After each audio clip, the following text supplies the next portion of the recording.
à l'invitation de Gilles et de Jean-Guy, de Gilles Simeoni et de Jean-Guy Talamoni, pour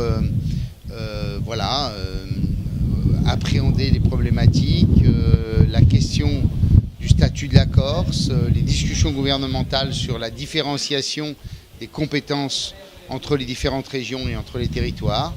Et j'avais depuis des mois fixé dans mon agenda ces 2 jours pour appréhender les sujets, pour pouvoir aussi les porter au niveau national, parce que je suis convaincu que la France y gagnera en intégrant l'idée que chaque territoire doit avoir des champs de compétences liés à des problématiques qui lui sont propres. Quels ont été les sujets traités durant la réunion qui vient de se dérouler ? Les sujets qu'on a traités, c'est les sujets classiques, c'est quelle révision constitutionnelle, quelle réponse sur les questions de l'immobilier, qui est un sujet qui, de toute évidence, est extrêmement important en Corse et que le continent n'appréhende pas ou ne connaît pas bien. La question de la gestion du 2e pilier de la politique agricole, ça c'était ce matin.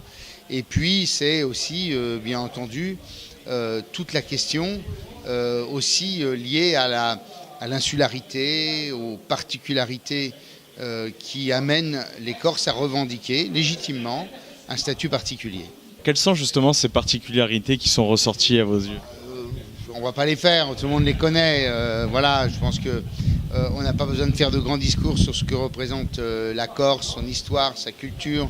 Jamais oublier que la Corse a été achetée par la France, qu'il y a une communauté de destin évidente. Et tout cela doit nous amener, nous, Français, à intégrer l'idée que la Corse, au-delà de la différenciation que nous réclamons pour toutes les régions de France, des compétences particulières, des prérogatives particulières, qu'il y ait en Corse un statut permettant un pouvoir législatif délégué, un pouvoir réglementaire délégué et la prise en compte de sujets sur lesquels l'insularité impose des réponses qui soient propres à la Corse.